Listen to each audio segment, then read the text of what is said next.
A multi-billion-dollar oil spill that was counted as an economic victory. A massive increase in divorce rates that bankers celebrated as growth. And a metric invented by a man who explicitly warned us never to use it to measure our well-being. By the end of this video, you will understand why the economy can be at an all-time high, while your life feels like an all-time low. You are about to discover why the government's favorite number, gross domestic product, is actually a dangerous illusion that values your misery more than your happiness. Stop listening to the politicians bragging about quarterly growth. Look at your calendar. Look at your medicine cabinet. You feel a disconnect. The news tells you the country is booming. They say the numbers are up. They say we are richer than ever. But you don't feel rich. You feel exhausted. You are working longer hours. You are stuck in traffic. You are paying for therapy. You are paying for convenience food because you have no time to cook. Here is the dark truth. To the GDP, your stress is profitable. When you are healthy, happy, and spending time with your family, you are useless to the economy. You aren't spending money. But when you are sick, divorced, stressed, and medicated, you are a gold mine. The system is rigged to celebrate your breakdown because your breakdown generates transaction fees. They are gaslighting you with a spreadsheet. They point to a rising line on a graph and tell you it is progress, even as your actual quality of life collapses. To understand how we trapped ourselves in this hamster wheel, we have to look at the flaw in the formula. It isn't a mistake. It is a feature. It operates in 3 distinct phases.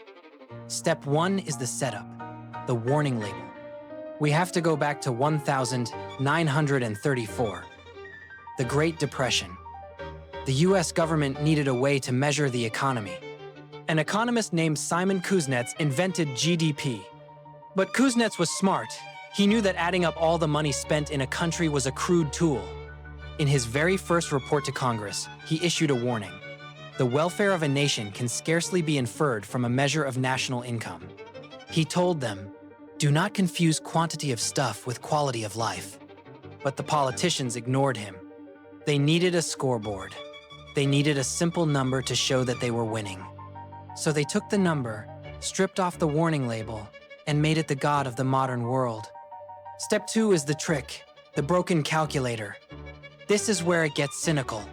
GDP is a calculator that only has a plus button. It cannot subtract. It counts every monetary transaction as a positive, regardless of what it is for. Let's look at the classic example, the broken window fallacy. If you break a window, you have to pay a repairman to fix it. The repairman buys glass. The glassmaker buys sand. Money moves. GDP goes up. The economy looks bigger. But society is not better off. You just have a fixed window and less money. Now scale that up. If there is a massive oil spill, great news for GDP. Billions spent on cleanup crews, lawyers, and PR firms. If the population gets sicker from pollution, fantastic. The pharmaceutical industry booms. Hospitals get busy. If crime rises, perfect. We spend billions on prisons, police gear, and security systems. This chart shows the lie. While GDP, the blue line, has skyrocketed, the genuine progress indicator, the real welfare of the people, has flatlined since the 1970 seconds. We are spending money not to advance, but to repair the damage caused by the growth itself. We are running on a treadmill of defensive spending. Step 3 is the proof, the Easterlin Paradox. In 1974, economist Richard Easterlin looked at the data. He found that once a country becomes wealthy enough to feed and shelter its people, the link between money and happiness breaks. Doubling the GDP does not double the happiness. It often decreases it. Why? Because of hedonic adaptation and the destruction of non-market goods. The things that actually make life worth living, clean air, free time, community, sleep, playing with your kids have no price tag.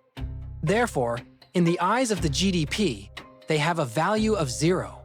A tree standing in a forest is worth 0. Cut it down and sell it as lumber? Now it has value. A parent staying home to raise a child is worth 0.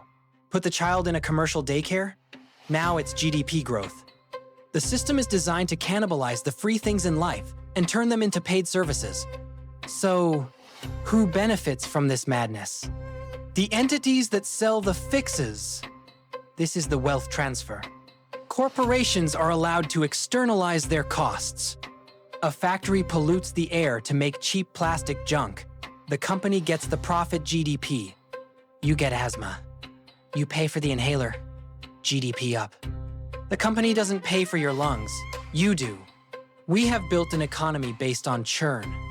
They don't want you to be satisfied. A satisfied person stops shopping.